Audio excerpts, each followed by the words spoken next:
Hello, আসসালামু আলাইকুম everyone. আশা করি আপনারা সবাই ভালো আছেন। আমিও আলহামদুলিল্লাহ আপনাদের দোয়ায় ভালো আছি। প্রত্যেকের রান্নাঘরে থাকে এমন কিছু কমন মশলা দিয়ে আজকে আমি মাংসটা রান্না করব।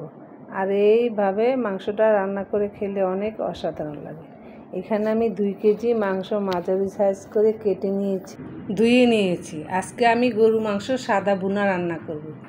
হাঁড়িতে তেল দিয়েছি, আগেই দিয়ে দিলাম পেঁয়াজ কুচি। এখন আমি গরম মশলা দিয়ে দেবো, তেজপাতা, এলাচ, দারচিনি সব দিয়ে দিলাম। দিয়ে একটু পেঁয়াজটা ভেজে নিব।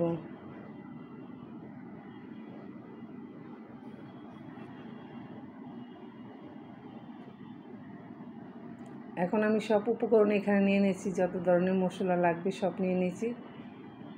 এখন আমি পেঁয়াজটা ভাজা ভাজা হয়ে আসে দিয়ে দিব মাংসগুলা।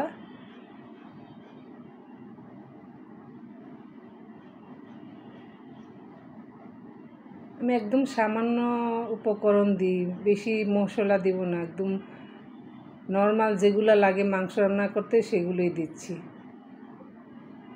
পেস্টটার সাথে মাংসটা মিলিয়ে এখন আমি সব মশলা দিয়ে দেবো স্বাদ মতো লবণ, টেবিল চামচের 1 চামচ আদা রসুন বাটা, টেবিল চামচের হাফ চামচ জিরে বাটা, টেবিল চামচের হাফ চামচ ধনিয়া গুঁড়া, গরম মশলা দিলাম। আমি সব এগুলো নিজে বানিয়ে নিয়েছি। সব মশলা গরম মশলাটা টেলে দিয়ে ভেজে নিয়েছি, ভেজে গুঁড়া করে নিয়েছি, দিয়ে দিলাম। সামান্য পরিমাণে টেস্টিং সল্ট দিয়েছি। এখন আমি দেখে না, মাংস থেকে আমার পানি উঠে আসছে। এই পানির মধ্যে মাংসটা একটু কষিয়ে নিব, ঢাকনাটা ডেকে একটু কষিয়ে নিব। কষানো হয়ে গেছে, এখানে আমি কাঁচামরিচ আর টক দই দিয়ে দিলাম, দিয়ে নেড়ে চেড়ে ঢাকনাটা দিয়ে রান্না করেছি। আর একটু রান্না করতে হবে, একটু নেড়ে চেড়ে দিব, দিয়ে পানি দিয়ে দিব ভালো করে, মাংসটা যাতে সিদ্ধ হয়ে আসে, রান্না হয়ে আসে, এর জন্য একটু পরিমাণ মতো পানি দিয়ে দিলাম।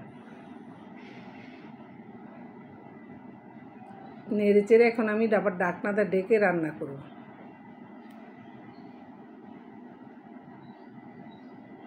দিয়ে দিলাম কেওড়া জল 1 কাপ, দিয়ে দিলাম গোলাপ জল 1 কাপ। এখন আমি ঢাকনাটা ডেকে রান্না করব। রান্নাটা হয়ে গেছে আমার, ঢাকনাটা উঠিয়ে নিলাম। রান্না আমার সাদা গরু মাংস রান্না রেডি। আল্লাহ হাফেজ, আসসালামু আলাইকুম।